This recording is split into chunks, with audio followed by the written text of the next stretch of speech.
Chapter 8 The Silver Fourpence. The cold and wet days of winter made the muddy streets of London all the worse for those who had to spend a lot of time in them. There were days when the fog was so thick that the street lamps remained lit all day, and Sarah's breath hung in clouds in the cold, damp air. On such days, the windows of the house of the large family across the square always looked delightfully cozy and welcoming, and the study of the townhouse next door to the seminary, where the Indian gentleman sat wrapped in blankets before a blazing fire, glowed with warmth and rich color. It was certainly miserable weather outside, though, and Sarah found herself out in it all day on one particularly bad day. The streets were chilly and sloppy and full of a dull, cold mist. There was mud everywhere, sticky, smelly London mud, oozing over and in through the holes and soles of Sarah's thin boots. Drizzling rain had soaked through the few layers of clothes Sarah was still able to wear, and she had to walk really fast to keep from shivering. As she struggled through the muddy streets, Sarah tried to make her mind think of something besides how cold and hungry she felt. "Suppose I had a new, dry, well-fitting clothes," Sarah mumbled to herself.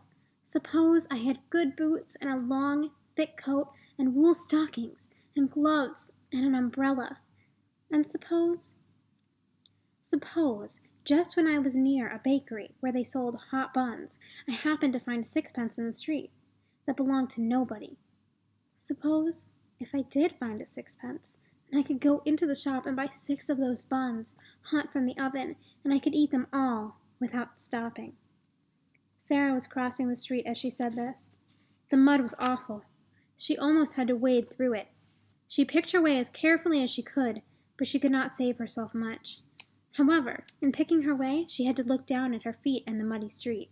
In looking down, just as she reached the boardwalk on the other side, she saw something shining in the gutter.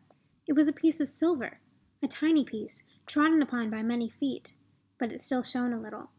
Not quite a 6 pence, but the next best thing to it. A 4-penny piece. In 1 second, the 4 pence was in Sarah's cold little hand. "Oh," she gasped, "it is true! I'm holding it in my hand." Then, as Sarah looked up from her hand clutching the 4 pence, she realized that she was looking straight at the shop directly facing her. A baker's shop. A cheerful, motherly woman with big, rosy cheeks was putting into the window a tray of newly baked hot buns, fresh from the oven. Large, plump, delicious buns, with currants in them. The sight of the bakery and the hot buns made Sarah feel almost faint for a few seconds. She experienced the shock of a wish come true, and the delightful odor of warm bread floating up through the baker's cellar window. Sarah knew that the money was hers to spend. The coin had been lying in the mud for some time, and its owner was completely lost in the stream of passing people. It was only a very small coin, hardly worth anything to most people anyway. "But I'll go ask the baker woman if she has lost anything," Sarah said aloud, as she put her wet foot on the step leading to the door of the bakery. She saw something that made her stop. It was a little figure, more forlorn than she even was. A little girl who seemed not much more than a bundle of rags, from which small, bare, red, muddy feet peeped out, only because the rags with which their owner was trying to cover them were not long enough. Big, hollow, hungry eyes stared up at Sarah as the child shuffled to one side of the step to give Sarah room to pass. She looked like she was used to being made to give room to everybody. If a policeman happened to see her, he would no doubt make her move on, away from the shop altogether. Sarah clutched her 4-penny piece and spoke to the child on the steps. "You are hungry, aren't you?" she asked. "Ain't I just?" the girl answered with a voice hoarse with cold. "Just ain't I?" "You haven't had any dinner?" "No dinner. Nor yet no breakfast, nor yet no supper. No nothin'." "Since when? When did you last eat?" Sarah asked. "Dunno. Never got nothin' today. Nowhere. I've asked and asked." Just to look at the child made Sarah more hungry and faint. But those queer little thoughts were at work in her brain, and she was talking silently to herself. "If I am truly a princess," Sarah thought, "then I must share, because princesses, when they were poor and driven from their thrones, they always shared. If they met someone poorer and hungrier than they were, they always shared. Buns are a penny each. It won't be enough food for either of us, but it will be better than nothing at all." "Wait a minute for me here," Sara said aloud to the beggar child as she went into the bakery. The shop was warm and smelled wonderful.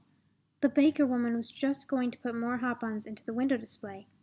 "If you please, ma'am," Sara said, "have you lost fourpence? A silver fourpence?" She held the little coin out to her for inspection.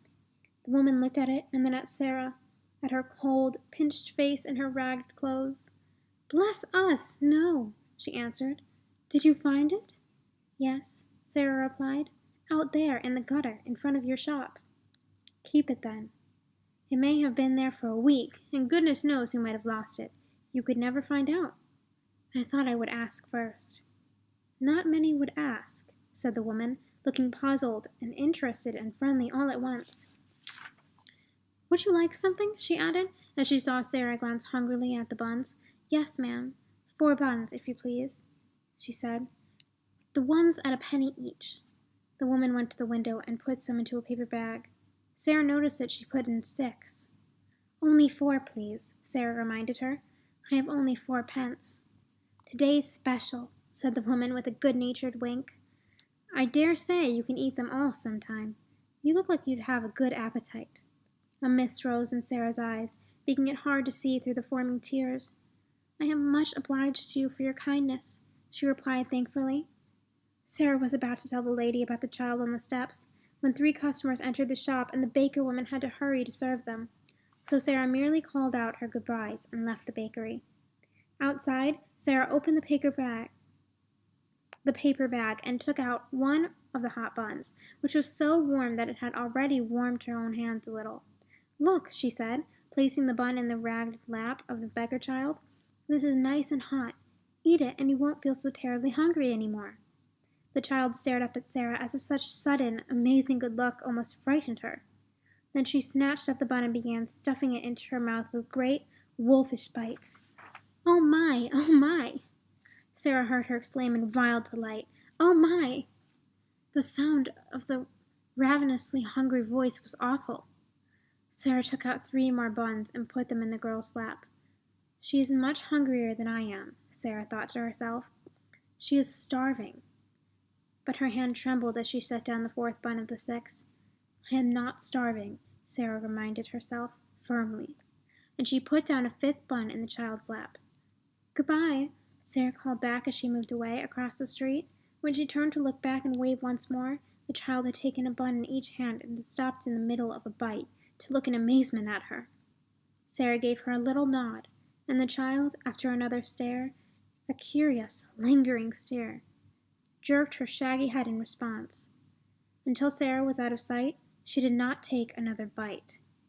The child was still eating buns when the baker woman happened to look out the window. "Well, I never!" she exclaimed.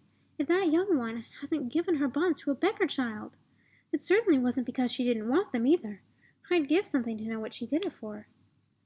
She stood behind her window display a few minutes more and pondered.